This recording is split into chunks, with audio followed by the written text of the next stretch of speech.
فضیلتیں، کچھ کلیریفیکیشنز، کچھ آداب اس کے سکھا دیتا ہوں، کیسی دعائیں کریں اور کون سی اوقات میں دعائیں جلدی قبول ہوتی ہے، اور خاص بات دعائیں کس کی قبول نہیں ہوتی. پہلے اس عنوان کا نام یہی ہم نے رکھا تھا، دعائیں کیوں قبول نہیں ہوتی.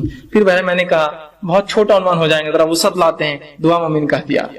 انشاءاللہ یہ عنوان آئے گا. بہت سے لوگ دعا قبول نہیں ہوتی، کہاں سے ہوں گی دعائیں کی شرائط میں تو اترو، پہلے کنڈیشن تو لاگو کرو. ٹھیک ہے، تو آئیے دعا کی فضیلت کیا ہے. میں نے کچھ تو باتیں رکھی اور رکھ دیتا ہوں. دعا آپ صلی اللہ علیہ وسلم فرمایا عبادت ہے، جامع ترمذی کی روایت. اسی طرح اللہ سے دعا مانگنے والا جو ہے بڑی عظمت والا عمل ہے. اللہ سے دعا مانگنا عظمت والا عمل ہے. ترمذی کی روایت ہے، آپ صلی اللہ علیہ وسلم فرمایا کہ دعا سے زیادہ عظمت والا کوئی عمل اللہ کے نزدیک نہیں ہے. دعا کرنا بہت عظمت والا عمل ہے اور اس سے زیادہ عظمت والا اللہ کے نزدیک کوئی عمل نہیں. اسی طرح دعا تقدیر بدل سکتی ہے. آپ صلی اللہ علیہ وسلم نے فرمایا، یہ بھی جامع ترمذی کی روایت، آپ نے فرمایا اگر کوئی چیز تقدیر کو بدل سکتی ہے تو وہ دعا ہے. کتنی افضل چیز ہے نا دعا. سب کر سکتے ہیں ہم اور سب کی قبول بھی ہوتی ہے، تو دعا ہے. اسی طرح دعا نازل شدہ اور غیر نازل شدہ تمام آفت اور بلاؤں کا حل ہے. آپ صلی اللہ علیہ وسلم فرماتے ہیں، یہ جامع ترمذی کی روایت، آپ نے فرمایا اور کہا جو ہے دعا نازل شدہ آفات اور جو ابھی نازل نہیں ہوئی سب کے لیے نفع بخش ہے. لہٰذا اے اللہ کے بندو دعا ضرور کرو. مطلب جو بلائیں تم پر نہیں آئی اور جو بلائیں آئی ہوئی ہیں دونوں کو ٹالنے کا حل راستہ کیا ہے؟ دعا کرو. یہ نہیں کہا کہ اے امت مسلمہ کے ولیوں تم دعا کرو، سب سے کہا نا. اگر خاص ہوتی دعا کہ اللہ گناہگار کی نہیں سنتا تو کہتے نا کہ اے امت مسلمہ کے نیک لوگوں تم دعا کرو، اس لیے کہ جو بلا اتری ہے اور جو اترنے والی ہے وہ سے ٹل جاتی ہے. نہیں کہا نا، تم سب دعا کرو. ٹھیک ہے، ہم سب سے کہا. اسی طرح دعا کرنے والے کو اللہ کبھی محروم نہیں رکھتے.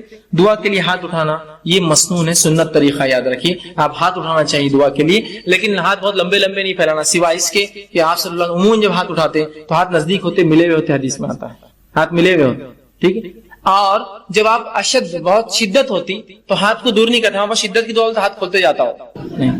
جب آپ شدت سے دعا کرتے تو ہاتھ اوپر کی طرف جاتے. جتنی شدت ہوتی دعا ہوتی کہ بدر میں آپ نے ہاتھ اتنے اوپر کیے تھے کہ آپ کے بغل نظر آ رہے تھے، اور بارش نماز استسقاء میں آپ اتنے اوپر ہاتھ کرتے الٹے کرتے کہ آپ کا بغل نظر آتا. تو دعا کی شدت جتنی زیادہ ہوں گی آپ ہاتھ اتنے اوپر اٹھائیں گے اللہ کی طرف، اوپر کی طرف.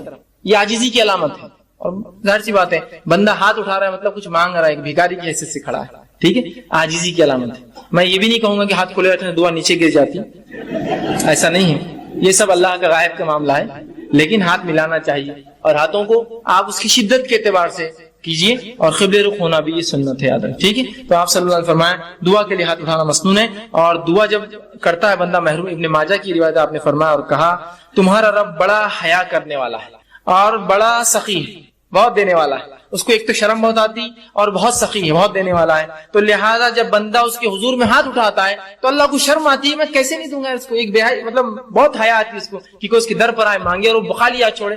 تو اللہ کے رسول نے جب بندہ ہاتھ اٹھاتا ہے تو اللہ بڑا حیا دار ہے، بڑا سخی دینے والا ہے. تو اس کو شرم آتی ہے، حیا آتی ہے کہ اس بندے نے جس نے ہاتھ اٹھایا اس کو خالی کیسے جانے. تو کچھ نہ کچھ ضرور ڈالتا ہے آپ کی جھولی میں. یاد رکھیے، یا تو چیز کے بدلے چیز، دعا کے بدلے، اس کے بدلے آخرت میں ثواب، یا اس کے بدلے ایک مصیبت ٹالتا ہے، اس لیے اس کو حیا آتی ہے آپ کو لوٹانے کے اندر. ٹھیک ہے، تو ہاتھ اٹھانا ہمارا سنت ہے اور اللہ تو. اسی طرح جو ہے دعا کے تعلق سے جو بات آتی ہے اس کے کچھ آداب ہے، ان آداب کا بھی لحاظ رکھیں. ان آداب کا ہم لحاظ نہیں رکھیں گے تو ہو سکتا ہے دعا جو آپ کہتے قبول نہیں ہو رہی ہے، ہم کو لگ رہا ہے اس کا ہو سکتا ہے. آئیے سنیے دعا مانگنے کے لیے جو ادب رکھنا. جامع ترمذی کی روایت ہے، ایک شخص آیا، 2 رکعت نماز پڑھی، نماز کے بعد اس نے دعا کی اے اللہ میری مغفرت کر، مجھ پر رحم کر، اور اس کے بعد چلا گیا. آپ نے کہا اس کی قبول نہیں ہوئی. صحابہ نے کہا اس کی قبول نہیں کیوں؟ تو آپ نے فرمایا جب دعا کرو تو سب سے پہلے اللہ کی حمد و ثنا کرو، تعریف بڑائی بیان کیجیے اللہ کی. سورہ فاتحہ ہے، سورہ اخلاص ہے، اللہ کی حمد و ثنا. اس کے بعد مجھ پر درود بھیجو اور اس کے بعد اپنی حاجت رکھو. تو دوسرے صحابی نے سن لیا، فوراً گئے، نماز پڑھی، اس کے بعد الحمد ثنا کی اور رسول اللہ صلی اللہ علیہ وسلم پہ درود بھیجا، اور اس کے بعد جو ہے اپنی دعا کہ اللہ کے رسول نے فرمایا اس کی قبول ہوئی. یہ ادب ہے دعا کا، یاد رکھیے. نہیں کوئی ضروری نہیں کہ آپ جلدی میں ہو، مصیبت میں تو آپ سیدھے پکارے اللہ کو، لیکن جب آپ اطمینان سے دعا کر رہے ہیں تو ضرور اس ادب کا لحاظ رکھیے کہ پہلے اللہ کی حمد و ثنا، نبی اکرم صلی اللہ علیہ وسلم پر درود، اپنی حاجت اس کی بات رکھیے، اور اس کے اندر بالخصوص اپنی مغفرت کے ساتھ شروع کیجیے. اللہ میری مغفرت، اس کے بعد میرے فلاں عمل. ٹھیک. اسی طرح دعا جامع ہو، کم الفاظ والی ہو، اور 2 ٹوک ہو، ڈائریکٹ ٹو پوائنٹ ہو. جامع سمجھتے آپ؟ کم الفاظ والی. آپ صلی اللہ علیہ وسلم لمبے لمبے الفاظ پسند نہیں کی دعا میں، خوب لمبے لمبے اشعار پڑھ رہے، یہ پڑھ نہیں. جامع ہو. جیسا کہ ایک شخص جو ہے وہ دعا کر رہے تھے اور کہتے اللہ مجھے جنت دے، جنت کے سیدھے ہاتھ پہ اتنے درخت دے، جنت کے الٹے ہاتھ پہ اتنے درخت دے، جنت کے کھیت. تو ان کے والد نے کہا آپ صلی اللہ علیہ وسلم نے ہمیں منع کیا تھا ایسی دعاؤں کے تعلق سے، ایسی تفصیلی جامع دعا کرو جنت دے. اب جنت میں سب کچھ مل جائے گا نا، یہ خواہ کیوں کر رہے تم اتنے جھاڑ ادھر اتنے جھاڑ ادھر، یہ اللہ خود دے دیں گے سب. اور جہنم سے پناہ مانگنا ہے تو صرف یہ دعا کرو اللہ جہنم سے پناہ دے. اتنی تفصیلات کیوں کی جہنم کی، یہ پناہ دے اور وہاں سے پناہ دے، صرف آپ کر لیجیے خالی. سمجھ رہے ہیں بات کو؟ تو جامع ہو، لمبے لمبے الفاظ، تفصیلی نہ ہو، جامع ہو. اے اللہ جنت دے، جنت کی نعمتیں خود مل جائیں گی نا ساتھ میں. اس کو کیا آپ کو ضرورت بولنے کی اتنے جھاڑ، اتنی حوریں، اتنے فلاں، اتنے گھر، اتنے پیسے، ضرورت ہی نہیں ہے نا. جنت مل گئی، سب کچھ آ گیا.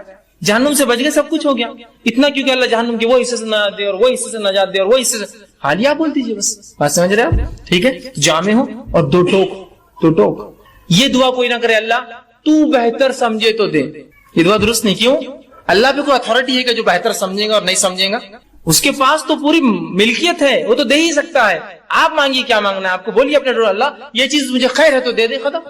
تو چاہے تو خیر دے دے، یہ کوئی آپشن نہیں. اللہ کے اوپر کیا کوئی باس ہے اس کا جو اس کو وہ کرے گا کہ تو چاہے تو مطلب وہ کسی سے پوچھے؟ ڈائریکٹ آپ دو ٹوک الفاظ میں کیجیے اللہ یہ چیز خیر ہو تو دے دے، بس ختم.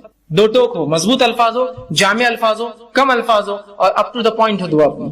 اور یہ نہیں کہ اللہ کو آپشنز کے ساتھ تو خیر سے تو بہتر سمجھے تو دے، بلکہ آپ نے کہا سیدھے اپ ٹو دا پوائنٹ. آپ کہے اللہ اگر خیر ہو تو یہ چیز مجھے دے دے، شر ہو تو اس سے محفوظ، ختم ہو.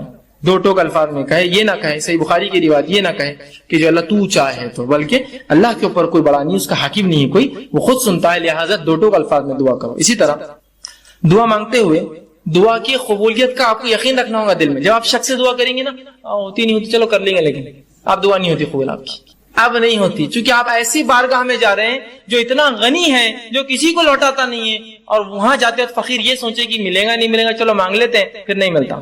مانگنے والے کو بالکل ڈٹ کر جانا چاہیے کہ اس دربار سے کوئی واپس نہیں جاتا. یہاں تو بھر دے جولی کس کس سے چالو ہے، تو رب کس کو کیسے وہ کریں گے، وہ تو دینے ہی والا ہے. تو آپ یقین کریں کہ دعا قبول ہونے والی میری وہ 3 شکلوں میں، وہ یاد رکھیں ہمیشہ. اور پھر دو ٹوک الفاظ میں کیجیے، یقین کے ساتھ کیجیے اللہ قبول کریں گا. اور دعا پوری توجہ اور یکسوئی سے کیجیے. دعا میں خشوع ہو، جیسا نماز، روزہ، زکوٰۃ، حج، ذکر و اذکار، تلاوت قرآن میں خشوع، تو اسی طرح خشوع ہو. یہ نہیں کہ آپ بہت سے لوگ دعا کرتے ہیں ہاتھ چالو ہے بس کچھ تو بھی چل رہا ہے، بس مطلب کوئی ان کو دعا میں خشوع نہیں، بس اور ہاں آمین چل رہا ہے معاملہ. خشوع کے ساتھ، عاجزی انکساری کے ساتھ، یکسوئی کے ساتھ. یہ جامع ترمذی کی روایت ہے، آپ نے فرمایا اللہ تعالیٰ سے قبولیت کے مکمل یقین کے ساتھ دعا کرو، اور یاد رکھو اللہ تعالیٰ غافل اور بے دھیان دل کی دعا نہیں سنتا اور قبول نہیں کرتا.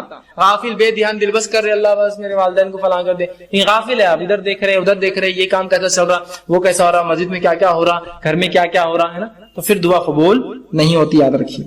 اسی طرح دعا کے ادب میں یہ ادب بھی ہے، دعا مانگنے سے قبل اپنے گناہوں کا اعتراف کیجیے اللہ کے سامنے. یہ حاکم کی روایت ہے، آپ صلی اللہ علیہ وسلم فرمائے جب بھی تم اللہ سے دعا مانگو تو اپنے گناہوں کا پہلے اقرار کرو، اللہ میں گناہ گار ہوں، میں خطا کار ہوں، مجھ سے گناہ اور خطا ہوئے، لیکن تو میرا رب ہے، اس گناہ اور خطاؤں کے بعد بھی مجھے یقین ہے تو میری دعا سنے. تو اپنی گناہوں کا اعتراف کیجیے اور پھر اپنی حاجت مسائل اس کے سامنے رکھیں. ٹھیک ہے، تو گناہوں کا اعتراف یہ ضروری ہے. ٹھیک، اسی طرح خاص دعاؤں کے لیے آپ 3 بار بھی دہرا سکتے ہیں. خاص دعاؤں کے لیے اسپیشل جو آپ کی دعائیں ہوں کچھ تو آپ 3 بار دہرائیے، اس کی سنت ہے، یہ اس کا ادب بھی ہے. آپ صلی اللہ علیہ وسلم کی طرف ابن ماجہ کی روایت ہے، آپ نے جنت طلب کی اور جہنم سے پناہ مانگا 3 بار کا، اللہم اسألک الجنۃ ونعوذ بک من النار 3 بار کہا. یہ تو بہت اہم دعا ہے نا، جنت پانے کی، جہنم سے بچنے کی. تو اس سے پتا چلا آپ ایسی دعاؤں کو جو بڑی اہمیت کی ہے 3 بار دہرانا، اللہ میری مغفرت کر، اے اللہ میری مغفرت کر. یہ امپورٹنس کے لیے اور یہ سنت ہے. آپ جب بھی کوئی اہم دعا کرتے 3 مرتبہ الفاظ کی، جیسے عثمان ابن عفان کو دعا دی تھی 3 بار کی تھی ایک ساتھ. امپورٹنٹ تھا نا، اس لیے کہ جنگ تبوک میں مال لا کے دیا جب کوئی دے نہیں رہا تھا. ٹھیک ہے، 3 بار. اسی طرح یہ ابن ماجہ کی روایت. اسی طرح جو ہے جامع ترمذی کی روایت آپ نے فرمایا اور کہا کسی دوسرے کے لیے دعا مانگنے والے کو پہلے اپنے لیے دعا کرنی چاہیے، پھر دوسرے کے لیے مانگنا چاہیے. اگر کوئی آپ سے کہا بھائی میرے لیے دعا کیجیے تو آپ صلی اللہ علیہ وسلم فرمایا پہلے اپنے لیے مانگ اور پھر اس کے لیے وہ چیز مانگ، اس لیے کہ پہلا محتاج تو وہی ہے جو مانگ رہا ہے اور پھر وہ ہے جس نے مانگنے کا کہا. جب بھی کوئی آپ سے دعا کہے تو ضرور اپنے لیے مانگیے پہلے اور پھر اس سامنے والے کے لیے دعا کیجیے. اسی طرح جو یہ ابو داؤد کی روایت آپ صلی اللہ علیہ وسلم فرمایا کہ دعا جو ہے جامع ٹھوس الفاظ لیکن زیادہ معنی والوں سے دعا مانگنی چاہیے، مطلب تھوڑے ہو، ٹھوس ہو، مضبوط ہو اور زیادہ اس کا معنی اس کے ساتھ کرنا چاہیے. اسی طرح ہاتھ اٹھائے بغیر بھی دعا کرنا جائز ہے، لیکن ہاتھ اٹھانا سنت اور ادب ہے.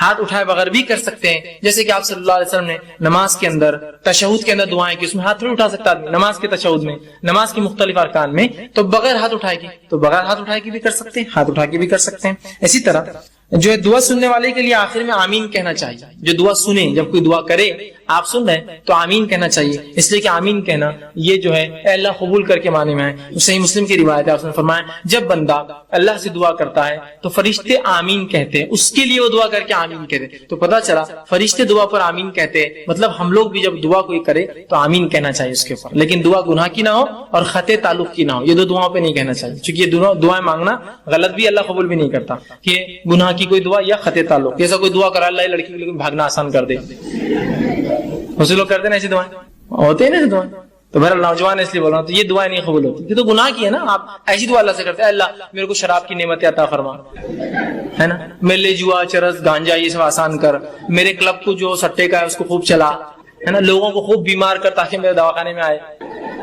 گناہ کی ہے نا بھائی، بیمار لوگ ہوتے رہیں گے، دواخانے آتے رہیں گے، الگ چیز ہے، آپ دعا نہیں کر سکتے، اس کی گناہ ہے نا، ایک غلط چیز کی دعا کر رہے ہیں آپ، سمجھے؟ جیسے پنکچر کی کسی نے دکاندار تو آپ کیا دعا کریں اللہ خوب پنکچر ہو گاڑیاں اس شہر میں میرے پاس آئے، پنکچر تو فطری چیزیں ہوں گی، آپ دعا نہیں، آپ یہ کریں گے اللہ میرے رزق میں برکت دے، اب وہ کیسی ہوں گی وہ ایک الگ چیز ہے، آپ بات سمجھ رہے ہیں؟ یہ دعا ہونی چاہیے، تو گناہ کی دعا نہیں ہوں گی۔ اسی طرح معمولی سے معمولی چیز بھی اللہ سے مانگنی چاہیے، معمولی بہت معمولی چیز ہے اللہ سے مانگی، ہم لوگ سمجھتے نہیں بڑے مسئلوں میں اللہ کو لانا چاہیے، معمولی مسئلے میں نہ کو کہ اللہ کو جو خواہ لانے کا نہیں، ہر مسئلے میں اپنے رب سے تعلق جوڑیے اپنا، اور معمولی دعا بھی آپ صلی اللہ علیہ وسلم سنیے کیا فرما، جامع ترمذی کی روایت ہے، انس بن مالک رضی اللہ عنہ فرماتے ہیں آپ نے فرمایا اور کہا تم میں سے ہر ایک اپنی ضرورت اللہ سے مانگے، حتیٰ کہ جوتے کا تسمہ لیس بھی ٹوٹ جائے تو اللہ سے مانگے، اللہ نہیں لیس چاہیے، اور اگر نمک کی کمی ہو تو اللہ سے مانگے اللہ نمک چاہیے مجھے۔ اس کے بعد کوشش، میں نے پہلے بیان کر دیا، کوشش کے ساتھ یہ سب چیزیں جڑی ہوئی ہیں کہ تسمہ لینے جائے، کوشش کرے، مال کما کے خریدے، نمک کے لیے باہر نکلے مانگے یا پھر خریدنے جائے، کوشش کے ساتھ، لیکن دعا پہلے۔ کوئی مشکل کوئی مصیبت، اگر کسی نے کیا ارے گاڑی پنکچر ہو گیا، اللہ میری مدد کرے اس معاملے میں، گاڑی پنکچر ہو گئی میری، کوئی بھی چھوٹی سے چھوٹی لیس تو کتنی چھوٹی چیز ہے نا، کوئی بھی مصیبت ہو اللہ سے فوراً دعا، اس کے بعد کوششیں اپنی جاری رکھیں۔ اسی طرح دعا کرتے وقت اپنا رخ قبلے طرف رکھنا یہ بھی سنت ہے، آپ صلی اللہ علیہ وسلم نے جنگ بدر کا جو میں نے واقعہ رکھا تھا آپ قبلے رخ ہوئے، یہ مسلم کی روایت ہے، اور دعا کی جس کے الفاظ صحیح مسلم کی روایت کے یوں ہیں، عمر ابن خطاب کہتے ہیں جنگ بدر میں رسول اکرم صلی اللہ علیہ وسلم نے مشرکین مکہ پر ایک نظر ڈالی جب کھڑے ہو گئے آمنے سامنے، تو وہ 1000 کی تعداد تھی، جبکہ آپ صلی اللہ علیہ وسلم کی صحابہ کی تعداد 319 تھی۔ پھر فرمایا رسول اللہ صلی اللہ علیہ وسلم نے قبلے رخ طرف کیا اور اپنے ہاتھ اللہ کے حضور پھیلائے اور پکار کر دعا کرنے، ٹھیک ہے، تو یہ دعا کی ادب دیکھا ہے۔ اب بعض دعائیں جو نبی اکرم صلی اللہ علیہ وسلم نے دم کیا اپنے نفس پر جب آپ بیمار ہوتے تھے، تو آئیے وہ دعائیں آپ کے سامنے رکھتا ہوں۔ دیکھیے تمام باتیں دنیاوی علاج کے ساتھ چل رہا ہے، آپ دنیاوی علاج کراتے ہوئے یہ تمام کام کر رہے ہیں، یاد رکھیں۔ میں نے یہ نہیں کہا آپ سے کہ آپ دنیاوی علاج چھوڑ دیجیے اور باقی یہی کرتے رہیے، کافی ہے، آپ دواخانے بھی جائیے، لیکن پہلے یہ ہوگا اور ساتھ میں پھر علاج کرواتے رہیے اور پھر صبر کرتے رہیے، اللہ سے دعا کرتے رہیے، تو علاج کے ساتھ یہ سب چل رہا ہے، اس لیے کہ یہ دونوں ملیں گے تو شفا ہے، یاد رکھیے۔ آئیے آپ صلی اللہ علیہ وسلم نے جو بعض دعائیں کی شفا کے لیے اس آپ کے سامنے رکھتا ہوں، بس مختصر رکھوں گا۔ صحیح بخاری کی روایت ہے، آپ صلی اللہ علیہ وسلم جب کسی مریض کے پاس جاتے تو اس کے جسم پر ہاتھ رکھتے اور یہ دعا پڑھتے اس کی شفا کے لیے، دعا یوں اللہم رب الناس اذهب الباس اشفی انت شافی، کہ اے اللہ انسانوں کو پالنے والے، انسانوں کے رب، اس سے تکلیف دور فرما، اس سے تکلیف دور فرما، اشفی انت شافی، اس کو شفا دے، تو شفا دینے والا ہے، لا شفا الا شفاء، تیرے علاوہ کوئی اور شفا دینے والا نہیں ہے، شفاء لا یغادر سقما، ایسی شفا دے کہ جو بیماری کو بالکل نہ چھوڑے۔ یہ دعا کرتے اس بیمار کے لیے، جب آپ جاتے اس کو پڑھتے اور یہ دعا کرتے کہ مریض پر ہاتھ رکھ کر یہ دعا کرتے اللہم رب الناس اذهب الباس، اے اللہ جو انسانوں کا رب ہے اس سے اس کی بیماری کو دور کر، اور یقیناً جو آپ فرماتے آگے اشفی انت شافی، تو شفا دینے والا، تیرے شفا دینے کوئی نہیں ہے، لا شفاء کا الا شفاء، تیرے علاوہ کوئی شفا نہیں دیتا، شفاء لا یغادر سقما، ایسی شفا دے اس کو کہ اس کی بیماری کو بالکل نہ چھوڑے۔ ہم بھی جب مریض کے پاس جائیں، کوئی گھر میں مریض ہو جائے، یہ دعا اس کے جسم پر ہاتھ رکھ کے پڑھی، دیکھے شفا ملیں گی، ساتھ میں علاج بھی بہرحال کراتے رہے۔ اسی طرح صحیح مسلم کی روایت ہے، ایک شخص نے آپ صلی اللہ علیہ وسلم کے سامنے درد کی شکایت کی، کہا اللہ کے رسول مجھے تکلیف ہو رہی ہے، کسی کا اعضاء میں درد کی شکایت کی۔ نبی اکرم صلی اللہ علیہ وسلم جب یہ سنا، اس کی درد کی شکایت سنی، تو آپ نے فرمایا کہ تو اپنے اس اعضاء پر جہاں تکلیف ہے اپنا سیدھا ہاتھ رکھ اور 3 بار بسم اللہ پڑھ. پیٹ دکھ رہا ہے، پیر دکھ رہا ہے، اچانک سر میں درد شروع ہوا، پتہ نہیں لوگ کیا کیا کرواتے ہیں. سنت سے یہ ہے کہ ہاتھ رکھو اور 3 مرتبہ آپ نے فرمایا بسم اللہ پڑھ، اور اس کے بعد آپ نے فرمایا اور کہا کہ 7 مرتبہ پھر یہ پڑھ. 3 بار ہاتھ رکھ کے کہے بسم اللہ بسم اللہ بسم اللہ کے نام سے، اور اس کے بعد 7 مرتبہ یہ پڑھ. آپ نے فرمایا اعوذ بعزت اللہ و قدرتی، کہ میں اللہ کی بڑائی اور اس کی قدرت کی پناہ لیتا ہوں، من شر ما اجد و حاضر، اس چیز سے جو میں محسوس کر رہا ہوں یا جس کا مجھے اندیشہ ہو رہا ہے. تو 3 بار پہلے بسم اللہ کہے اور 7 مرتبہ یہ دعا پڑھے تو رسول اللہ فرماتے ہیں اللہ رب العزت اس کو جو ہے شفا دیتا ہے. اسی طرح صحیح مسلم کی روایت ہے، آپ صلی اللہ علیہ وسلم فرماتے ہیں کہ آپ صلی اللہ علیہ وسلم ایک مرتبہ بیمار ہو گئے، جبرائیل علیہ السلام آئے اور نبی اکرم صلی اللہ علیہ وسلم نے رقیہ کیا، دم کیا ایک دعا پڑھ کر. جبرائیل علیہ السلام نے کیا دعا پڑھی تھی؟ حدیث میں لفظ آتے ہیں آپ صلی اللہ علیہ وسلم نے صحابہ کو سنا کہا بسم اللہ ارقیک، کہ میں اللہ کے حکم سے تجھ پہ جو ہے دم کرتا ہوں. جبرائیل علیہ السلام آئے اور رسول اللہ پر یہ دعا پڑھ کر دم کی بسم اللہ ارقیک، کہ اللہ کے نام سے میں تجھے دم کرتا ہوں، من کل دائن یوزیک، ہر اس بیماری سے جو تجھے نقصان دہ ہے، من شر کل نفس، اور ہر نفس کے شر سے اللہ تجھے محفوظ رکھے، وعین حاسد، اور ہر نظر لگانے والے کی نظر بد سے تیری حفاظت کرے، اللہ یشفیک، اللہ تیری جو ہے تجھے شفا دے، بسم اللہ ارقیک، میں اللہ کے حکم سے تجھ کو جو ہے دم کرتا ہوں. یہ دعا جبرائیل علیہ السلام نے نبی اکرم صلی اللہ علیہ وسلم پر دم کی.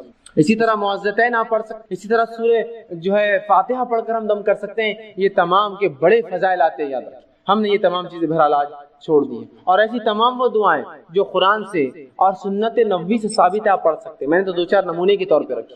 یہ اگر پڑھ کر ہم کریں گے تو آپ دیکھیے جہاں دوا سے بھی علاج کا کچھ حصہ ہو رہا ہے، وہیں یہ دعائیں بہت حد تک نفسیاتی طور سے ہمیں جو مرض سے دور کر دیں گی، یا کم از کم بیماری ختم نہ بھی ہو تو ہم ایک مضبوط ایک مومن بنے رہیں گے. ہم آہو بکا نہیں کریں گے، تقدیر کو کوسیں گے نہیں، اللہ کو برا بھلا نہیں کہیں گے، اللہ سے بدگمانی نہیں کریں گے. ہمیں بیمار ہونا تھا کہ اللہ ہمارا ہی گھر ملا تھا کیا، معیش ملا تھا کیا. کم از کم یہ تسلی رہیں گی انسان کو، نفسیاتی وہ مضبوط اور قوی رہیں گا، چاہے جسمانی اعتبار سے کتنا لاغر اور بیمار ہو چکا ہو. تو یہ دعائیں بڑی اہمیت رکھتی ہے. اسی تو حاجت کو پوری کرانے کا میں بتا رہا ہوں 2 رکعت، اس کے بعد اللہ سے مانگنے کے ادب بھی بتایا تو اس میں نہیں ہے کہ بتایا تو ادب کیا ہے، ادب بھی ہم بھول جاتے ہیں. آپ سے دیکھا ایک شخص آیا، اس نے 2 رکعت نماز، اس کے بعد اس نے دعا مانگی اور چلے گیا. آپ نے پھر ایک شخص آیا، 2 رکعت نماز پڑھی، اس کے بعد اللہ کی حمد و ثنا کی، اللہ کے رسول پر درود بھیجا، پھر دعا کی. آپ نے دعاؤں کے آداب کیا ہے؟ نماز پڑھا آپ نے، اس کے بعد سب سے پہلے اللہ کی حمد و ثنا. جب اللہ کی حمد و ثنا کیا ہے؟ کوئی بھی سورہ فاتحہ سورہ اخلاص پڑھی حمد و ثنا ہے، تعریف کیجیے اللہ کی، آیت الکرسی پڑھی حمد و ثنا ہے. خاص الفاظ کوئی ثابت ہے رسول اللہ جو پڑھ ہوگی حمد و ثنا. رسول پر درود کیا ہے؟ اللہم صلی علی محمد، درود ابراہیم پڑھ. پھر کہیے اپنی دعا ہے اللہ فلاں، ایسی دعا کی. اور اس میں بھی یہ دعا کیا کیجیے ہمیشہ، ورنہ ایسا نہ ہو کہ ہم اپنے بد دعائیں اپنے لیے مانگے، اللہ میرے لیے خیر اور بہتر ہو، اس دین کے میرے معاش کے لیے اور میری آخرت کے لیے تو قبول کر. اس میں بھی اگر آپ جلد بازی کریں اللہ یہ ہونا چاہیے، کبھی کبھار دعا کی شکل میں بد دعا مانگتے ہیں اپنے لیے، تو ہم سمجھ رہے یہ بہتر ہے، کل کو پتا چلا نقصان دیتی. ایسی دعا کیجیے اللہ اگر میرے دین کی معاش کے لیے آخرت کے لیے عافیت ہو، اچھا ہو تو نزدیک کر، مجھے اس سے نزدیک کر، یا اگر میرے دین اور معاش اور آخرت کے لیے برا ہو تو اسی دعا کیجیے. ورنہ کبھی کبھار دعائیں تو مانگتے اللہ کو لیکن درجے تو بد دعائیں رہتی، ہم کو تو نہیں معلوم ہے اچھا ہے برا، بس مانگ رہے یہی چھوڑو، جب دے دیتا ہے تو پھر بولتے ہیں یار تو آپ نے ضد ایسی. آپ بہتر انداز سے اللہ سے، تو اس کے ادب کیا ہے؟ اللہ کی حمد و ثنا، رسول اللہ پہ درود اور عزت کا پھر اللہ کے رکھنا، اور اللہ کو اس معاملے میں سپرد کر دینا. تو بہتر جانتا ہے، میں تو مانگ رہا ہوں، بہتر ہے تو مجھے دے دے، اگر میرے لیے چیز بہتر نہیں تو دور کر دے. اور دعاؤں کو پکے الفاظ میں، یہ بھی ہم سے غلطیاں ہوتی ہیں. رسول اللہ فرماتے دعاؤں کو پکے الفاظ میں،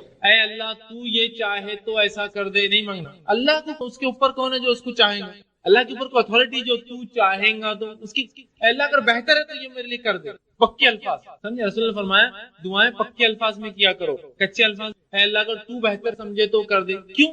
اللہ کو معلوم ہے کیا بتا، اگر اللہ بہتر ہو تو کر دے، تو بہتر سمجھے تو کر دے. کیوں؟ بہتر ہو تو کر دے، بہتر نہیں ہے تو مت. پکا الفاظ، کچے الفاظ مت ادا کیجیے، ایسے الفاظ جو ڈاماڈول والے ہو. تو اللہ کے اوپر رسول اللہ فرماتے تو حاکم تھوڑی ہے جو طے کریں گے تو چاہے تو. چاہت کیا ہے؟ اللہ تو سمجھے بہتر تو کر دے، نہیں سمجھے بہتر تو برا ہے تو دور کر دے. دعائیں پکے الفاظ میں کرو، یہ مت کہا کرو تو چاہے تو فلاں، تو چاہے تو اللہ کے اوپر کوئی تو اتھارٹی ہے جو اس کی چاہت اور نہیں چاہت. پکے الفاظ میں اللہ بہتر ہو تو کر دے، نہیں بہتر ہے تو دور کر دے. بس ایک دم بہترین پکے الفاظ، کچے الفاظ. ٹھیک، تو یہ بھی دعاؤں کے بہرحال سے اعمال کی طرف آگے بڑھنا چاہیے. اب آئیے وہ کیا اعمال ہیں جن اعمال کے کرنے سے اللہ رب العزت کی یہ مخلوق نازل ہوتی ہے، اترتی ہے، آتی ہے، گواہ بنتی ہے، دیکھتی ہے، لکھتی ہے اور رب العزت کو جا کر رپورٹ پیش کر دیتی ہے کہ تیرے بندوں کو فلاں فلاں ہم نے پایا. حالانکہ اللہ تعالیٰ کو کسی چیز کی ضرورت نہیں ہے. اللہ تعالیٰ مکمل طور سے جانتا ہے کہ ان بندے کیا کرتے ہیں اور کب کرتے ہیں. پھر بھی اللہ رب العزت نے چونکہ انہیں ہم پر گواہ بنا دیا ہے، یہ آ کر اللہ کو رپورٹ دیتے ہیں. تو آئیے چند اعمال،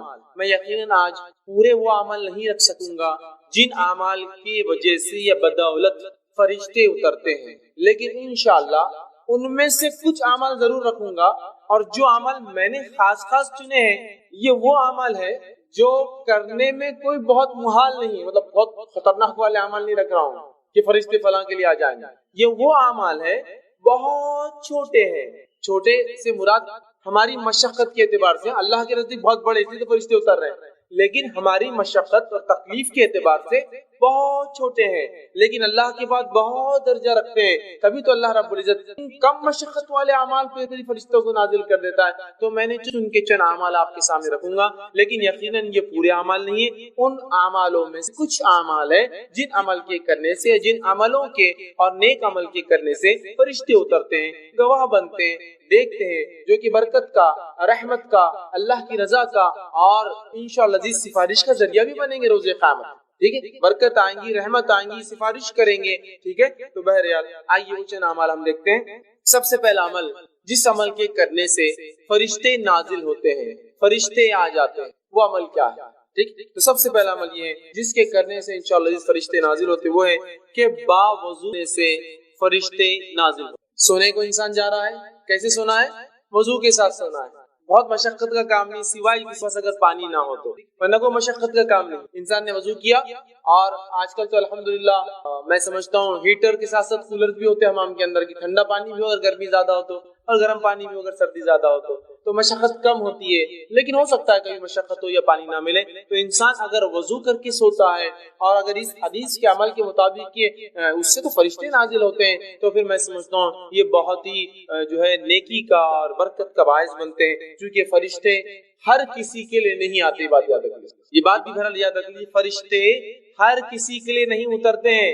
جن سے رب راضی ہوتا ہے، آیت ہم دیکھ چکے، جن سے رب راضی ہوتا ہے انہی کے لیے اترتے ہیں. تو لہٰذا باوضو ہو کر جو شخص سوتا ہے، فرشتے اس کے لیے اترتے ہیں اور نازل ہوتے ہیں. صحیح الجامع کی روایت ہے، نبی اکرم صلی اللہ علیہ وسلم فرمایا، عبداللہ بن عباس رضی اللہ عنہما اس کے راوی فرماتے اور کہتے ہیں، اللہ کے رسول صلی اللہ علیہ وسلم فرمایا اور کہا، ان جسموں کو پاک کرو، ان جسموں کو پاک کرو، صاف کرو، دھو، اس کا معنی ہے پاک کرو. اللہ تعالیٰ تمہیں پاکیزگی عطا فرمائیں گا.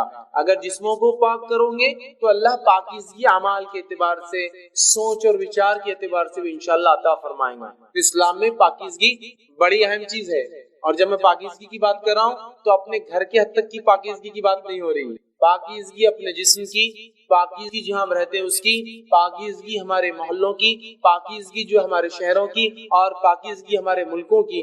ظاہر ہونا چاہیے کہ ہاں یہ مسلمان ہیں اور یہ ایک پاک باز قوم ہے، اس لیے کہ ان کا دین انہیں ہر چیز صاف ستھرائی کا حکم دیتا ہے. اور اسلام اتنا پاکیزہ دین ہے، میں آپ کو کیا بتاؤں کہ نبی اکرم صلی اللہ علیہ وسلم جب کھانے کے لیے جاتے تو آپ ہاتھ کو دھویا کرتے، ہاتھ کو دھویا کرتے. مطلب کھانے سے پہلے ہاتھ دھونا یہ اتنا اہم عمل ہے. یہ میں اس لیے آپ کو رکھ رہا ہوں کہ دنیا کے اندر یونیسیف کی طرف سے یا ورلڈ ہیلتھ آرگنائز WHO کی طرف سے ایک دن دنیا بھر میں منایا جاتا ہے، ہینڈ واشنگ ڈے، تاکہ لوگ عادی ہو ہاتھ دھو، چونکہ اکثر لوگ بغیر ہاتھ دھوئے کے کھانا کھاتے ہیں، اور اکثر بیماریوں کی وجہ سائنسی اعتبار سے بغیر ہاتھ دھوئے کے کھانا کھانا. تو ایک دن ہے پورا سال میں منایا جاتا ہے، صرف ہاتھ دھونا سکھایا جاتا ہے. ہمارے دین نے تو سکھا دیا کہ ہمارے ربی تو 5 وقت وضو کے علاوہ، غسل کے علاوہ کھانے سے پہلے ہاتھ دھوتے، اور صفائی پاکیزگی کا تو یہ معاملہ ہے. تو ان جسموں کو پاک کرو، اللہ تمہیں پاکیزگی عطا کرے. جو بندہ بھی طہارت کی حالت میں سوئے، یقیناً ایک فرشتہ اس کے ساتھ رات بسر کرتا ہے. جو انسان وضو کے ساتھ، طہارت کے ساتھ سوئے تو اس کے لیے ایک فرشتہ رات بھر بسر کرتا ہے. جب بھی وہ شخص رات کی کسی وقت کروٹ لیتا ہے، ادھر سے ادھر یا ادھر سے ادھر ہوتا ہے، تو فرشتہ کہتا ہے، اے اللہ اپنے بندے کو اس کو معاف فرما دے، یقیناً یہ وضو کر کے سویا تھا.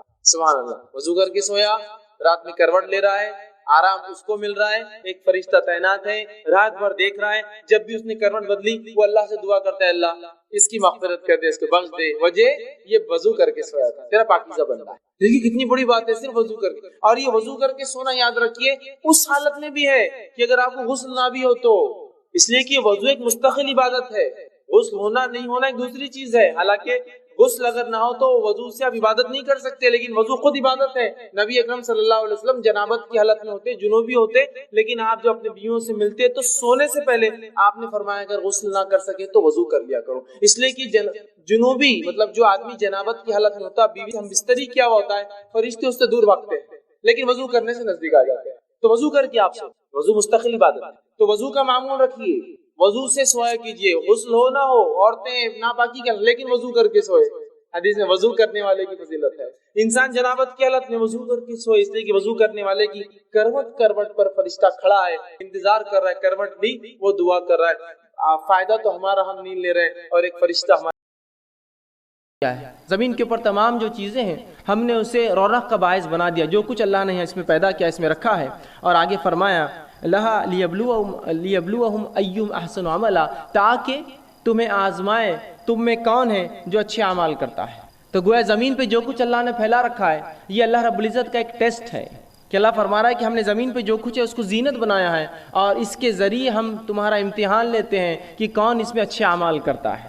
زینت وہ چیز ہوتی ہے جو انسان کی نظروں میں چمکے، جس کی طرح وہ متوجہ ہو، جو وہ کرنا چاہے، تو جو کچھ زمین میں ہے یہ زینت ہے، اور اس کے ذریعے اللہ آزماتا ہے کون ہے جو اس کے اندر جو ہے اچھے اعمال کرتا ہے۔ اللہ نے کیا کچھ دنیا میں نہیں بنایا، اور اس کے بعد اس کی مناہیات دے دی کہ یہ حرام ہے اور یہ حلال ہے، اور پھر آزما رہا ہے اب کون ہے جو حرام سے بچتا ہے اور کون حلال کی طرف جاتا ہے اور اچھے اعمال کرتا ہے۔ تو گویا یہاں بھی جو اللہ فرما رہا ہے کہ دنیا جو اس نے بنائی، تمام چیزیں جو بنائی، یہ بھی ایک قسم کا ٹیسٹ اور آزمائش ایک مومن کے لیے یاد رکھیے۔ اسی طرح اللہ سبحانہ تعالیٰ فرماتا ہے سورہ انبیاء سورہ نمبر 21 اس کی آیت نمبر 35 میں اللہ کہتا ہے اور فرماتا ہے وَنَبْلُوَكُمْ بِالشَّرِّ وَالْخَيْرِ فِتْنَةٌ وَإِلَيْنَا تُرْجَعُونَ۔ اللہ فرماتا اور کہتا ہے ہم بطریق امتحان، ہم بطریق آزمائش تم میں سے ہر ایک کو برائی اور اچھائی سے جو ہے ٹیسٹ کرتے ہیں۔ ہم بطریق امتحان تم میں سے ہر شخص کو اچھائی دے کر اور برائی دے کر جو ہے جانچتے ہیں، امتحان کرتے ہیں، بھلائی میں مبتلا کرتے ہیں، اور تم سب کو ہماری طرف لوٹ کر آنا ہے۔ تو اس آیت میں اللہ یہ فرما رہا ہے کہ یہ ہمارا طریقہ ہے کہ ہم ایسا ٹیسٹ کرتے ہیں، ایسا امتحان لیتے ہیں لوگوں کو اچھائی دے کر اور برائی دے کر، شر اور خیر دے کر۔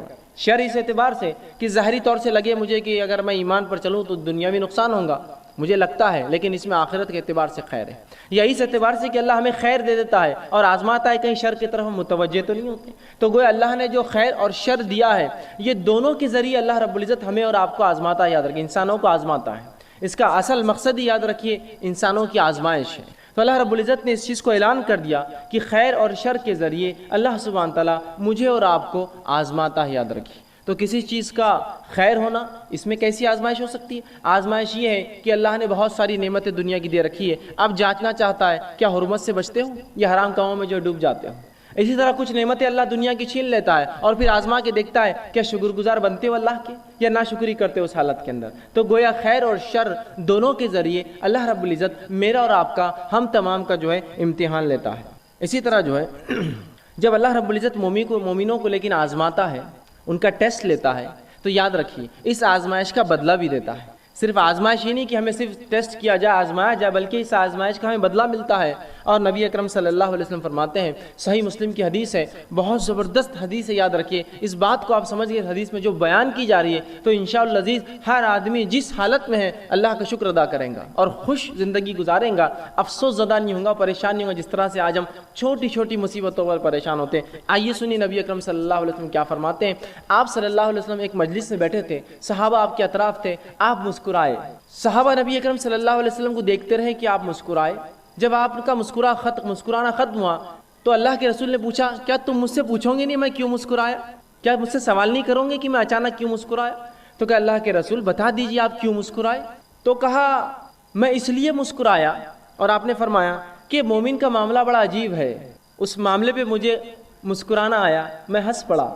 یقین اللہ کے رسول صلی اللہ علیہ وسلم خیخے مار کر نہیں ہنستے تھے، صرف مسکراتے تھے۔ تو کہا وہ مومن کا معاملہ بڑا عجیب ہے، اس معاملے کو سوچ کر میں مسکرایا کیا معاملہ عجیب ہے؟ مومن کا معاملہ عجیب ہے، اور وہ یہ ہے کہ جب اللہ رب العزت اسے فراوانی دیتا ہے، دنیا کی اچھی زندگی دے دیتا ہے، اولاد دے دیتا ہے، دھن دولت مال دے دیتا ہے، جب اچھی زندگی دیتا ہے تو یہ شکر ادا کرتا ہے، یہ اس کے لیے اچھا ہے۔ اور جب اللہ اس کو تنگ دستی دیتا ہے، محتاجی دیتا ہے، اور دنیا کی زندگی میں کچھ کم کر دیتا ہے، تو مومن صبر کرتا ہے، یہ اس کے لیے بہتر ہے۔ اور یہ دونوں حال میں اس کے لیے خیر ہے کہ اگر اچھائی دے تو شکر کرے، یہ اس کے لیے بہتر، اگر برائی ہو تو صبر کرے، یہ اس کے لیے بہتر۔ اور یہ معاملہ مومن کے علاوہ کسی اور کا نہیں ہے۔ اسی تعجب پر میں مسکرایا، اس بات کا مجھے عجیب لگا کہ اللہ مومن کو دونوں حال میں دیتا ہے بدلہ۔ دیکھیے نا کتنی اچھی بات ہے کہ اگر میں فراوانی میں ہوں، خوشحالی میں ہوں، تب بھی بدلہ پا رہا ہوں اس کا شکر ادا کر کے، اور اگر تنگ دستی میں ہوں، بدحالی میں ہوں، مصیبتوں میں ہوں، کسی آزمائش میں ہوں،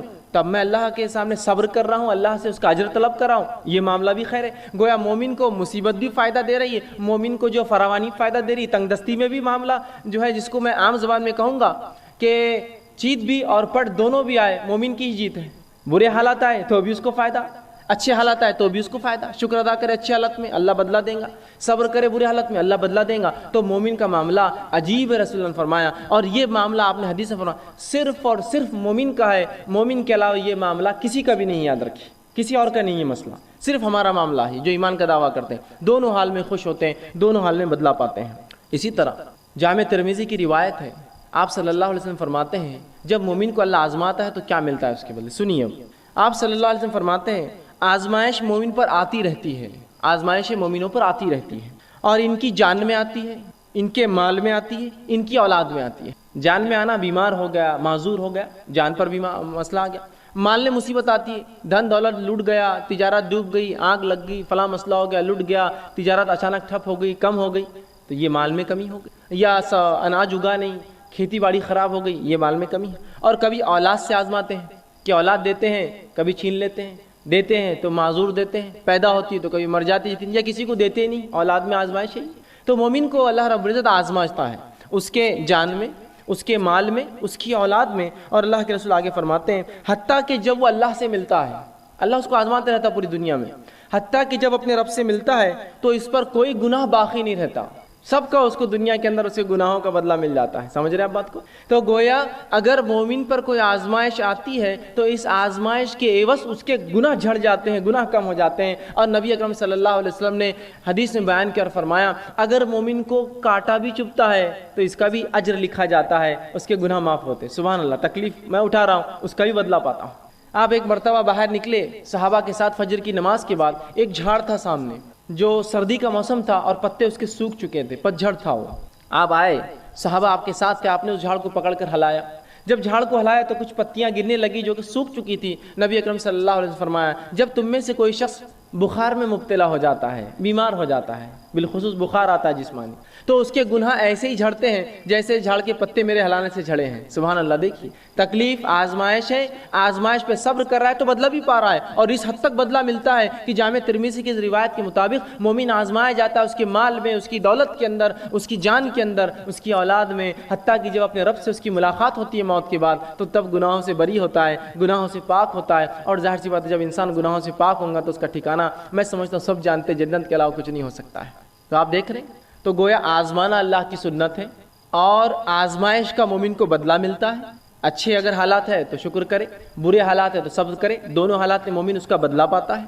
اور مومنوں کو جو آزمائشیں آتی وہ ایسا بدلہ دیتی ہے کبھی کبھار کہ وہ اتنا آزمایا جاتا ہے کہ روز قیامت اس پر کوئی گناہ باقی نہیں رہتا، وہ بالکل جو ہے اللہ کے سامنے ایسا حاضر ہوتا ہے کہ وہ جو ہے بالکل گناہوں سے پاک اور جو ہے صاف ہوتا ہے۔ تو گویا مومن پر جو بھی مصیبتیں آفتیں آتی ہیں اللہ رب العزت اس کا بدلہ بھی لیتا ہے۔ اب اللہ رب العزت کس کو آزماتا ہے یہ بات بھی اب جان لیں۔ کبھی کبھار ہوتا ہے اگر کوئی آزمائش میں مبتلا ہو جائے تو ہم کہتے ہیں ہاں بڑا بات کر رہا تھا، دین کی بڑی بات کر رہا تھا، فلاں دیکھو پھنس گئے نا، دیکھو مصیبت آئی نا۔ جب ہمارے جیسے تھے تو اچھی زندگی گزار رہے تھے، خامخواہ ایمان کی باتیں کر رہے تھے، خامخواہ اپنے آپ کو مسلمان بتا رہے تھے، تجارت بیٹھ گئی نا، معاملہ ختم ہو گیا نا، فلاں چیز ہو گئی، ان کی نظر لگ گئی، ان کی نظر پڑ گئی، یہ اب تم پہ نظر رکھ رہے، فلاں ہو رہا، یہ ہو رہا، وہ کتنے مسائل لوگ بیان کرتے ہیں۔ اب آئیے سنیے اللہ کس کو آزماتا ہے، تو اللہ رب العزت یاد رکھے صرف انہی کو آزماتا ہے جن سے وہ محبت کرتا ہے، یاد رکھیے۔ اللہ انہی کو آزماتا ہے جن سے وہ محبت کرتا ہے. اسی لیے تو صحابہ چاہتے تھے کہ جب ان کو آزمائش نہیں ہوئی تو کیوں نہیں ہوئی ہماری آزمائش, کہ بدلہ تو نہیں مل جا رہا آخرت کا, اس لیے تو سوچ رہے تھے, اس لیے کہ وہ جانتے تھے اللہ جن سے محبت کر انہیں آزماتا ہے. آئیے دلیل میں آپ کو دیتا ہوں. جامع ترمذی کی روایت جو میں نے آپ کے سامنے 2 حدیثیں جو ہے تلاوت کی, اس میں سے پہلی حدیث تھی جامع ترمذی کی روایت ہے. نبی اکرم صلی اللہ علیہ وسلم فرماتے کہتے ہیں ان اللہ تعالی اذا احب قوما ابتلاهم, جب اللہ کسی قوم سے محبت کرتا ہے, کچھ لوگوں سے جب اللہ محبت کرتا ہے تو انہیں مصیبت میں ڈال دیتا ہے, مبتلا کرتا ہے, آزماتا ہے انہیں. اب چاہے یہ معاملہ فرد کا بھی ہو سکتا ہے, چاہے یہ معاملہ قوم کا بھی ہو سکتا ہے, چاہے معاملہ جماعت کا ہو سکتا ہے. تو جب بھی اللہ رب العزت محبت کرتا ہے کسی قوم سے, اسے آزماتا ہے, اسے مبتلا کر دیتا ہے. دوسری حدیث بخاری کی تھی, صحیح بخاری کی, جس میں نبی اکرم صلی اللہ علیہ وسلم فرمایا, سنیے اس حدیث کے الفاظ کا ہے, من یرید اللہ بہ خیرا, جب اللہ کسی کے لیے بھلائی چاہتا ہے. ہم تو سمجھتے ہیں آزمائش تو برائی کی وجہ سے آتی ہے. سنیے, من یرید اللہ بہ خیرا, جب اللہ کسی کو خیر دینا چاہتا ہے, اچھائی بخشنا چاہتا ہے, تصب من, اس کو مصیبت میں ڈال دیتا ہے.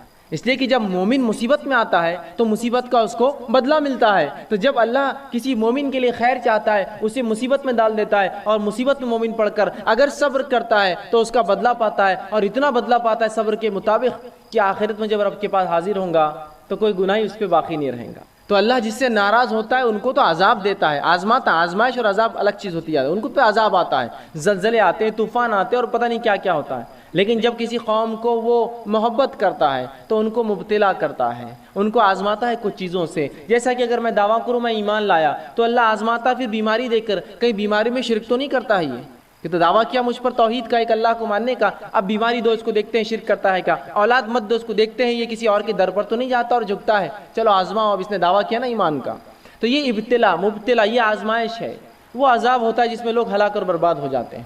تو یہاں اللہ کے رسول نے بیان کر دیا کہ نبی اکرم صلی اللہ علیہ وسلم نے بیان کر دیا کہ جن لوگوں کو اللہ محبت کرتا ہے انہی کو ابتلا کرتا ہے, انہی کو جو ہے مصیبت دیتا ہے. اب جو ہے اللہ رب العزت کس کو کتنا آزماتا ہے, یاد رکھیے ہر شخص کو اللہ رب العزت اتنا ہی آزماتا ہے جتنا اس کا ایمان ہوتا ہے اور جتنی اس کی طاقت ہوتی ہے. دونوں باتیں, جتنا ایمان میں انسان بلند ہوگا اس کی آزمائش اتنی زیادہ ہوں گی. یہ بات یاد رکھیے آپ, جتنا ایمان میں بلند ہوگا آزمائش اتنی زیادہ. اسی لیے انسانوں میں سب سے زیادہ جو آزمائے جاتے ہیں وہ کون ہیں, وہ انبیاء علیہ الصلوۃ والسلام. اس لیے کہ ان کا ایمان سب سے اونچا ہوتا ہے, آزمائش ان کی سب سے زیادہ ہوتی ہے. اس کے بعد ان کے اصحاب جو ان پر ایمان لایا, اس کے بعد جو ان کے طریقے پہ چلا, اور جو اس کے بعد. تو اللہ رب العزت جو ہے ایمان کے مطابق ایک انسان کو آزماتا ہے, جس کے تعلق سے ابن ماجہ کی روایت ہے, سنن ابن ماجہ کی روایت ہے. نبی اکرم صلی اللہ علیہ وسلم فرماتے, دیکھیے آپ نے کتنی پیاری بات فرمائی اور کہا سب سے زیادہ جو انسانوں میں آزمائے جاتے ہیں وہ انبیاء ہے. سب سے زیادہ انسانوں میں جو آزمائے جاتے ہیں وہ انبیاء ہے, اس لیے کہ انبیاء ایمان میں سب سے زیادہ ہوتے ہیں اور ان کا ایمان صرف بلند اور بلند ہوتا ہے. یاد رکھیں انبیاء کی ایمان کی خصوصیت یہ صرف بلند ہوتا ہے, بڑھتا ہی رہتا ہے. صحابہ کی ایمان کی خصوصیت یہ کہ ایک حد تک جا کے رک جاتا ہے. عام لوگوں کی, ہم لوگوں کی ایمان کی خصوصیت یہ کہ چڑھتا اور کم ہوتا ہے, اترتا ہے اور چڑھتا ہے, زیادہ اور کم ہوتا رہتا ہے. تو فرمایا سب سے زیادہ جو لوگوں میں آزمائے جاتے ہیں وہ انبیاء ہے, وہ ہماری جماعت ہے, انبیاء کی جماعت ہے. اس کے بعد آپ صلی اللہ علیہ وسلم فرمایا اس کے بعد دوسرے لوگ جو آزمائے جاتے ہیں وہ ہے جو علماء حق ہوتے ہیں, جو انبیاء کے وارث ہوتے ہیں اور حق کی بات, نبیوں کی بات انسانوں تک پہنچاتے ہیں. یہ دوسرے لوگ ہیں جو سب سے زیادہ آزمائے جاتے ہیں, علماء حق. اور پھر آپ صلی اللہ علیہ وسلم نے آگے فرمایا اور کہا کہ ان میں سے کچھ لوگ, مطلب انبیاء اور علماء, اور پھر فرمایا پھر اس کے بعد صالحین, نیکوکار, جو صالح لوگ ہوتے ہیں, اچھے لوگ ہوتے ہیں, نیکوکار ہوتے ہیں, یہ تیسرے نمبر پہ آزمائے جاتے ہیں. تو پہلے نمبر پہ انبیاء, دوسرے نمبر پہ علماء حق, تیسرے پہ صالحین. اور فرمایا ان میں سے کچھ ایسے بھی تھے, انبیاء میں سے, علماء حق میں سے اور صالحین میں سے ایسے بھی تھے کہ اللہ نے اتنا کڑا آزمایا, ایسی بیماریوں میں ان کو ڈالا کہ ان کے جسم کے اندر ان بیماریوں کی وجہ سے کیڑے پڑ جاتے تھے. اگر آج کے دور میں کسی انسان کو میں دیکھوں جس کے جسم میں کیڑے پڑ جاتے, میں کہوں گا یہ تو بڑا بدبخت ہوگا, غلیظ ہوگا, پتہ نہیں کیا کیا کیا ہوگا. میں یہ نہیں سوچوں گا اس کی آزمائش ہے ایمان کے مطابق, وہ آزمائش ہے اس کی. تو کہا کچھ ایسے تھے انبیاء اور ایسے صالحین گزرے ہیں, ایسے علماء حق گزرے ہیں جن کو اللہ نے ایسا آزمایا کہ جسم میں بیماری دے دی جس سے ان کے جسم میں کیڑے پڑ گئے. اور فرمایا اس کے بعد اور کچھ کو ایسے آزمایا کہ اتنی غربت دی, جسم سے پہلے آزمایا کیڑے پڑ گئے, ایسی غربت دی کہ پہننے کو ٹاٹ کے کپڑے ہوتے تھے. ٹاٹ جو سب سے بدترین, سب سے کھدڑ, سب سے موٹا کپڑا ہوتا ہے جو کوئی پہنتا نہیں ہے, ہوتا ہے نا موٹا کپڑا، تو اتنے غریب تھے مالی اعتبار سے کہ ٹاٹ پہنا کرتے تھے، کپڑے بھی نصیب نہیں ہوتے تھے، ٹاٹ پہنا کرتے تھے۔ اور کچھ تو ایسے تھے، ان میں رسول اللہ صلی اللہ علیہ وسلم فرماتے ہیں کہ جو کچھ غریب اتنے کہ انہوں نے ٹاٹ کا کپڑا پہنتے تھے، لیکن وہ اس حالت میں انبیاء، علماء اور صالحین اس حالت میں اتنے خوش تھے جتنے تم اچھی حالت میں بھی خوش نہیں رہتے ہو۔ یہ انبیاء، صالحین، علماء ایسی حالت میں جب جسم میں وہ کیڑے پڑ گئے ہیں، پہننے غربت سے کپڑے تک نہیں ہیں، اتنے خوش تھے کہ تم مست حالت میں، اچھی حالت میں بھی جتنے خوش نہیں ہوتے ہو، یہ اس سے زیادہ خوش تھے یہ لوگ۔ تو پتہ چلا انبیاء علیہ الصلوۃ والسلام، علماء حق اور نیکوکاروں کا اللہ آزماتا ہے، اور یہ آزمائش میں ان کے لیے مزہ ہے، لطف ہے، اس لیے کہ رسول اللہ نے بیان کر دیا تم جتنے اچھی حالت میں خوش نہیں ہوتے ہو، یہ اس سے زیادہ اس حالت میں خوش تھے جب انہیں اللہ رب العزت نے آزمایا۔ تو آزمائش یاد رکھیے اللہ انہی کے ساتھ کرتا ہے جن سے محبت کرتا ہے۔ ہر آزمائش کے بدلے بدلہ انسان کو بدلہ ملتا ہے، اجر ملتا ہے، اور جتنا زیادہ ایمان اتنی زیادہ آزمائش اور اتنا زیادہ بدلہ بھی ملتا ہے۔ جیسے کہ نبیوں میں جن کو اللہ نے بیماری سے آزمایا، ان میں ایوب علیہ السلام ایک بہت زبردست مثال ہے۔ نبی اکرم صلی اللہ علیہ وسلم فرماتے ہیں ایوب علیہ السلام 18 سال بیمار رہے، اس حد تک بیمار ہوئے کہ جسم سڑ چکا تھا بیماری سے، اور تمام خاندان کے افراد بھاگ گئے تھے چھوڑ کر، سوائے بیوی کے اور 2 رشتہ داروں کے جو روزانہ یا کبھی کبھار آ کر ملا کرتے تھے، باقی سب بھاگ گئے تھے چھوڑ کر۔ جب 18 سال گزر گئے تو وہ جو 2 لوگ ملنے آیا کرتے تھے ان کو شک ہوا، اور دونوں نے ایک دوسرے سے کہا کہیں ایوب نے کوئی بہت بڑا گناہ تو نہیں کیا جو اللہ اتنا اس کو آزما رہا ہے کہ 18 سال سے اس کی بیماری کو شفا نہیں ملتی ہے، وہ بیمار ہے، غربت آ گئی، اس کی اولاد مر گئی، اس کا سب کچھ لٹ گیا اور اس کا جسم تک خراب ہو گیا اور سڑ گیا، تو کہیں ایوب نے کوئی گناہ تو نہیں کیا جو اللہ اس کو اتنا آزما رہا ہے، اتنا تکلیف دے رہا ہے؟ بہرحال وہ یہ بات کرتے ہوئے آ ہی رہے تھے۔ رسول اللہ فرماتے کہ ایوب علیہ السلام جو ہے بیت الخلاء کے لیے گئے، ان کی بیوی ان کے ساتھ تھی۔ جب وہ گئے تو اللہ نے 18 سال بعد ان کی بیماری سے شفا دے دی، شفا یاب ہو گئے، نئی جسم دے دی اور جوان بنا دیا ان کو۔ جب وہ جوان ہو کر بیت الخلاء سے واپس آئے تو ان کی بیوی نے ان کو پہچانا نہیں، پھر تو ان سے پوچھا کہ کیا تم نے اللہ کے نبی ایوب جو بیمار ہے اس کو دیکھا ہے؟ اور دیکھنے دکھانے میں ایوب بالکل تمہارے جیسا دکھتا تھا جب جوان تھا، حالانکہ وہ خود ایوب علیہ السلام تھے۔ تو دیکھیے 18 سال ایوب علیہ السلام کو اللہ رب العزت نے جسمانی بیماریوں سے، مال کی کمی سے، اولاد کی کمی سے آزمایا۔ تو اللہ جن لوگوں کو آزماتا ہے یاد رکھیے ان سے اللہ محبت کرتا ہے، اس لیے آزماتا ہے، اور جتنی آزمائش زیادہ ہوتی ہے اللہ رب العزت اتنا زیادہ انسانوں کو اس آزمائش کے بدلے میں جو ہے بدلہ دیتا ہے، اجر دیتا ہے اور ثواب پہنچاتا ہے۔ کہ اللہ رب العزت جو ہے کتنا آزماتا ہے لوگوں کو، کیا ایسا تو نہیں اللہ مجھے اتنا آزمائیں گا کہ میں جس کو برداشت نہ کر سکوں؟ کہیں ایسا تو نہیں کہ اللہ ہمیں اتنا آزمائیں گا کہ میں برداشت نہ کر سکوں؟ لوگ کہتے ہیں میں بیمار ہوں، یہ برداشت کے باہر ہے، وہ مصیبت برداشت کے باہر ہے، یہ مال کی کمی برداشت کے باہر ہے۔ تو کیا اللہ لوگوں کو ان کے طاقت سے زیادہ آزماتا ہے؟ آئیے سنیے، اللہ رب العزت کبھی بھی انسانوں کو ان کی طاقت سے زیادہ نہیں آزماتا، یاد رکھیں۔ اس لیے کہ اللہ سبحانہ تعالیٰ نے قرآن کے اندر سورہ بقرہ سورہ نمبر 2 آیت نمبر 286 میں فرمایا اور کہا لا یکلف اللہ نفسا الا وسعها، اللہ کسی انسان کو اس کے طاقت سے زیادہ نہیں آزماتا، اللہ کسی نفس کو اس کے طاقت، اس کے برداشت سے زیادہ نہیں آزماتا۔ تو یہ بات طے ہے کہ اللہ سبحانہ تعالیٰ مجھے اور آپ کو ہماری طاقت سے زیادہ نہیں آزمائیں گا، جتنی طاقت ہے، جتنی قوت ہے ہم میں، اتنی ہی صرف ہماری آزمائش ہونے والی ہے، اس سے زیادہ یاد رکھیے میری اور آپ کی آزمائش نہیں ہوتی ہے۔ تو ایک انسان کو جس کو اللہ محبت کرتا ہے آزماتا ہے تو اس کا بدلہ دیتا ہے۔ آزمائش ان کی ہوتی ہے جن سے محبت کرتا ہے، اور اتنا ہی آزماتا ہے جتنی مجھ میں اور آپ میں آزمائش برداشت کرنے کی طاقت ہوتی ہے، اتنا ہی آزماتا ہے۔ تو اگر کوئی انسان بیمار ہے تو یہ بیماری برداشت کرنے کی طاقت تھی تبھی اللہ نے دی، کوئی انسان غربت میں ہے، یہ غربت برداشت کرنے کی طاقت تھی تبھی اللہ نے دی، یاد رکھیں۔ کیوں؟ تو اللہ رب العزت کسی پر ظلم نہیں کرتا، یاد رکھیے یہ بات طے ہے۔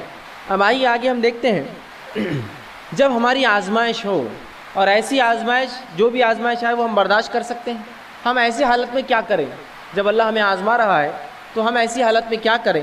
تو سب سے پہلی چیز، جب بھی آزمائش آئے ہمیں صبر کرنا چاہیے، ہمیں صبر